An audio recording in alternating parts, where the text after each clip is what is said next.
नमस्कार दोस्तों। मेरे चैनल एस्ट्रोमन जी में आपका बहुत बहुत स्वागत है। आज एक बहुत ही बेहतरीन कुंडली का अध्ययन करेंगे। इनकी कुंडली ये अभी बच्ची हैं। इनकी कुंडली बहुत शानदार है और अभी इनकी आयु 1 वर्ष की भी नहीं है। तो इनके माता पिताजी बड़े क्यूरियोसिटी के साथ इनकी कुंडली बनवा रहे हैं और जानना चाह रहे हैं कि इनकी कुंडली में क्या कुछ है। और वैसे 6 महीने के बाद आप कुंडली बना सकते हैं अपने बच्चों का, ताकि आपको समझ में आ पाए क्या दोष है, क्या योग है, क्या किस तरीके से निवारण करना है, किस तरीके से गाइडेंस देना है और आगे इनका करियर किस फील्ड में हो सकता है। तो वही सब क्वेश्चन है इनके, खास करके शादी को लेकर, क्योंकि अभी शादी का कोई विशेष महत्व नहीं है। स्वास्थ्य कैसा रहेगा, आगे की जिंदगी कैसी रहेगी, करियर में ग्रोथ कैसा मिलेगा, तो जितनी भी भविष्यवाणी मैं करूंगा इनके कुंडली को देखते हुए करूंगा और आपको दिखाते हुए करूंगा। एकदम एक्यूरेसी की गारंटी होगी, बस वीडियो को पूरा देखना। तो सबसे पहले विचार करते हैं कुंडली किस लगन की है, वो देखना बहुत महत्वपूर्ण है।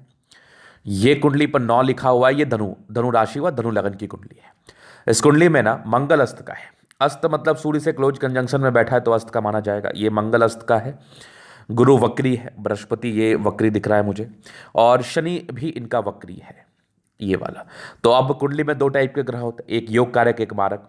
योग कारक जो आपके लिए शुभ फलदायी, मारक जो आपके लिए अशुभ फलदायी है। बार बार ये बात का मैं प्रयोग करता हूँ क्योंकि आप लोग इस चीज को समझ पाए। और अगर योग कारक ग्रह वक्री है तो बहुत ही अच्छी बात है, वक्री का अर्थ होता है 3 गुना ज्यादा फल देना। अगर मारक ग्रह अस्त का है तो बहुत ही अच्छी बात है, बहुत ही अच्छे दुष्परिणाम आपको देखने को नहीं मिलेंगे, क्योंकि मारक ग्रह आपके लिए अशुभ फलदायी होता है। तो ये 2 महत्वपूर्ण बातें हो गई। अब इसके बाद एक और बहुत बड़ी बात आपने सुना होगा, देखते होंगे या आपके घर आपके साथ ये खुद बीता होगा कि आपके जन्म के बाद आपके पिताजी बहुत राइज करते और आपके बेटे के जन्म के या आपके बेटी के जन्म के बाद आप बहुत राइज कर रहे हैं। तो इसका मतलब आपके लिए आपका बेटा या आपकी बेटी भाग्यशाली है, आपके लिए आपका संतान भाग्यशाली है, संतान में बेटा हो या बेटी हो।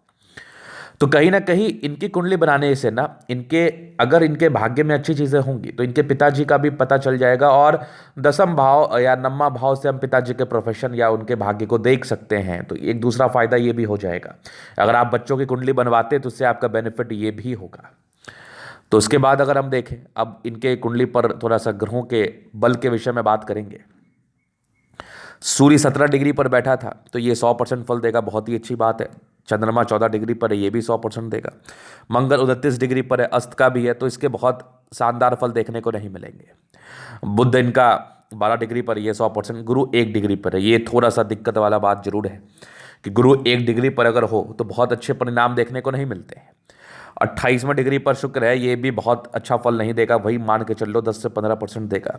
शनि 13 डिग्री पर, ये भी 100% फल देगा। राहु और केतु 100% फल देने के काबिल है। तो मतलब आपके इनके कुंडली में ना मैक्सिमम ग्रह 100% फल देने के काबिल है। चूंकि इस कुंडली के हिसाब से तो मैं कोई प्रकार का मंगल दोष नहीं देख पा रहा हूँ, और अगर मंगल दोष रहता भी तो मंगल कोई ज़्यादा प्रभावी था नहीं, तो वो वैसा कोई विशेष नेगेटिव इम्पैक्ट नहीं डाल पाता। अभी हम थोड़ा विचार करेंगे लगन पर। धनु लगन के व्यक्ति को थोड़ा सा सर्दी खांसी की समस्याएं बचपन में परेशान करेंगी, 8-9 वर्ष की आयु तक। कभी कभार सीजनल बुखार भी हो सकता है, तो आपको पूरा केयर करना है। अब थोड़ा सूर्य पर हम विचार करते हैं। सूर्य कहाँ बैठा है, वैसे खास ज़्यादा दिक्कत का योग नहीं है, क्योंकि अभी मैं ग्रहों के हिसाब से ही, महादशा के हिसाब से ही रोग बीमारी की चर्चा करूंगा। तो वो धनु लगन के लिए जो मैंने प्रभाव बताया वो सारे धनु लगन के व्यक्ति पर अप्लीकेबल होगा। अब देखो, सूर्य 5 लिखा हुआ है, ये सिंह राशि में है। स्वराशि अपने ही राशि में, बहुत ही अच्छी बात है। 9वें भाग्य स्थान का स्वामी है और भाग्य के घर में बैठा है। इससे बड़ी अच्छी स्थिति कुछ नहीं हो सकती। सूर्य बहुत बलवान है आपका, और अगर सूर्य स्वयं के घर में बैठा हो, भाग्येश हो, तो ऐसे व्यक्ति बड़े भाग्यशाली होते हैं और बड़े अच्छे पद पर आसीन रहते हैं। भाग्य से इनको पद मिल जाता है, सरकारी नौकरी के योग भी, और पता भी नहीं चलेगा इनको इनको नौकरी मिल जाएगी। तो सूर्य बड़े अच्छे कंडीशंस में है। 9वां भाव भाग्य स्थान होता है किसी भी कुंडली पर। अच्छा, और सूर्य की दृष्टि की अगर मैं बात कर लूँ तो सूर्य तीसरे घर पे देख रहा, तीसरा घर ये हो गया। तो कहीं ना कहीं सूर्य की दृष्टि तीसरे घर में होने से जातक बहुत कर्मठ होते हैं। तीसरा घर कर्म का हाउस होता है, छोटे भाई बहन का घर होता है। तो ये अपने ऐसा कहा जाता है, मैं अगर ये चीज़ पर मैं टिप्पा टिप्पणी नहीं कर रहा, लेकिन एक बात बता रहा हूँ कि सूर्य अगर 9वें भाव में स्थित हो, स्वराशि में हो, तीसरे घर पर दृष्टिगत संबंध में हो, तो अगला भाई होने के पूर्णतः चांसेस है। अब बात करते हैं चंद्रमा पर। चंद्रमा कहा, चंद्रमा ये 4 रेखा कर्क राशि में और आपने ही राशि में, क्या बात है। अष्टम भाव का स्वामी अष्टम भाव में है, मृत्यु को विजय प्राप्त करने वाला व्यक्ति माना जाता है ऐसा कुंडली वाला इंसान।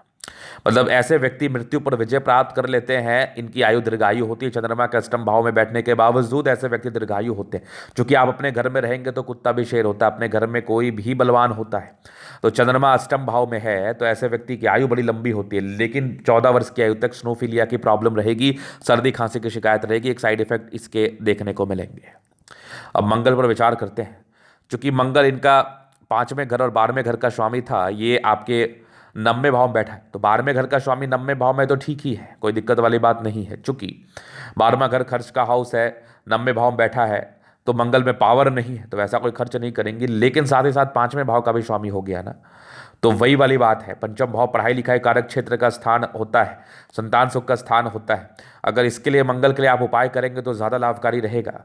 12वें भाव से डिस्टर्ब नहीं होना है, क्योंकि उपाय करने के बाद ये भी थोड़ा सक्रिय होगा, तो पैसा आएगा तो खर्च भी होगा, वो कोई बात नहीं है। तो एक मूंगा रत्न इनको देना ज़रूरी है इनके 14 वर्ष की आयु के बाद। अभी नज़र गुजर से बचने के लिए एक छोटा सा मूंगा 2-3 रत्ती का आप इनको गले में दे सकते हैं, उल्टा चांद के साथ बेटर रहेगा। उल्टा चांद चंद्रमा की नेगेटिविटी जो स्नोफिलिया के प्रॉब्लम है उसको भी खत्म करेगा, नज़र गुजर लगने से बचाएगा। मूंगा इनके लिए बेनिफिशियली रहेगा। 2 से 3 रत्ती ज़्यादा नहीं देना। मूंगा लकड़ी होता है, पत्थर नहीं होता। और अगर मैं और विचार कर लूं तो इनका सूर्य है 9वें भाव का स्वामी और मंगल है पंचमेश, और ये 9वें भाव में जाके बैठा है। तो पंचमेश और नवमेश केंद्र त्रिकोण हाउस है, त्रिकोण हाउस है खास करके। इसके युति जो हो जाती है ना, बड़ा राजयोग बना देता है। तो बड़ी राजयोग कारक अवस्था आपके 9वें भाव पर ऑलरेडी बन चुकी है। 2 ग्रह स्वराशि का मुझे ऑलरेडी दिख चुका है, बहुत बड़ी बात है। बुध इनका कन्या राशि में है, बुध उच्च का है, क्या बात है। और डिग्री वाइज भी बहुत बली है। तो उच्च का बुध 10वें भाव में हो तो आईएएस आईपीएस भी ऐसे व्यक्ति बन सकते हैं। 7वें 10वें घर का स्वामी है, कैरियर के हाउस का स्वामी है, पति कारक स्थान का स्वामी होकर 10वें भाव में बैठा है। तो आपको अपनी बेटी के लिए, शादी के लिए सोचने की आवश्यकता नहीं है, कैरियर के लिए सोचने की आवश्यकता नहीं है। उच्चतम कैरियर रहेगा, ब्राइट कैरियर रहेगा। 18 वर्ष के बाद ही आपको झलकियां मिलने लगेंगी और 24 वर्ष तक इनका कैरियर सेट हो जाएगा, गारंटी मेरी है। जबरदस्त बुद्ध है, बेहतरीन कंडीशन में बुद्ध है। उच्च का बुद्ध क्या चाहिए, बहुत बुद्धि विवेकवान ऐसे व्यक्ति होते हैं और बहुत बुद्धि विवेक से कार्य करते हैं और बहुत समर्पित होते हैं अपने कार्य क्षेत्र को लेकर। गुरु वक्री है इनका, डिग्री वाइज थोड़ा कमजोर है। और गुरु लग्नेश है, चौथे घर का स्वामी है। लेकिन चूंकि ये वक्री है तो 3 गुना ज़्यादा फल, तो बहुत हद तक गुरु आपको अच्छा ही परिणाम देगा, 70% के राउंड।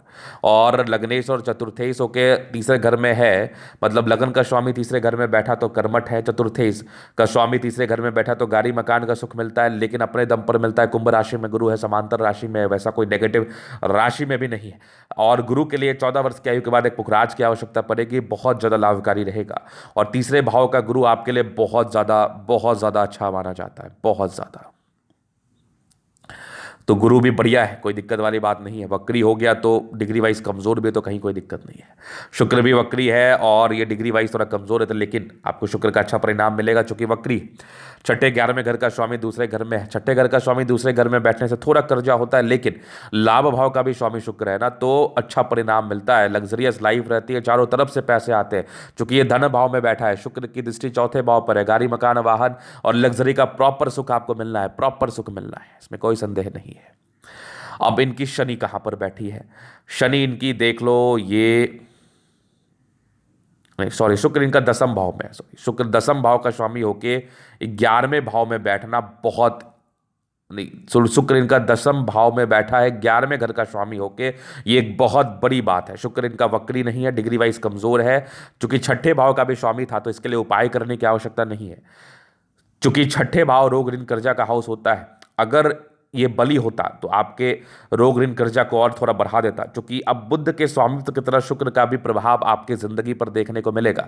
लेकिन यहां पर एक बहुत बड़ा चीज हुआ है, शुक्र इनका कन्या राशि में नीच का है, नीच भंग हो गया। नीच भंग राजयोग, जबरदस्त राजयोग बन गया आपके 10वें भाव में। बेहतरीन कैरियर, ब्राइट कैरियर, जबरदस्त शुक्र। अगर किसी उच्च के ग्रह के साथ कोई नीच के ग्रह की युति हो जाए तो ये नीच भंग राजयोग बनाती है। ये बेहतरीन कंडीशन में राजयोग बना है, बेहतरीन कंडीशन में।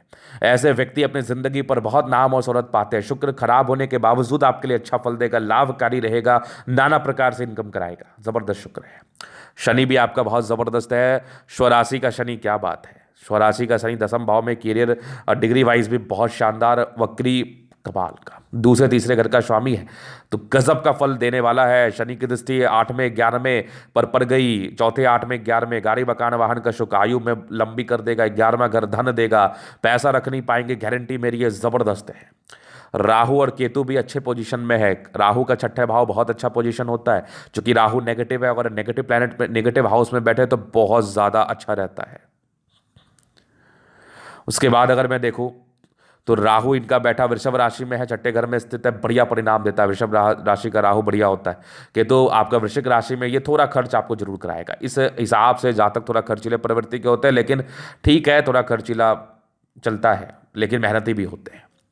अब विचार करेंगे इनकी महादशा पर, तो अभी इनकी महादशा चल रही है शनि की 2024 तक। बुध बहुत जबरदस्त रहने वाला है, 2041 तक ही सेटलमेंट मिल जाएगी लाइफ में। 2041 तक अगर आपकी मैं आयु की बात कर लूँ 22 वर्ष एकदम सेटलमेंट।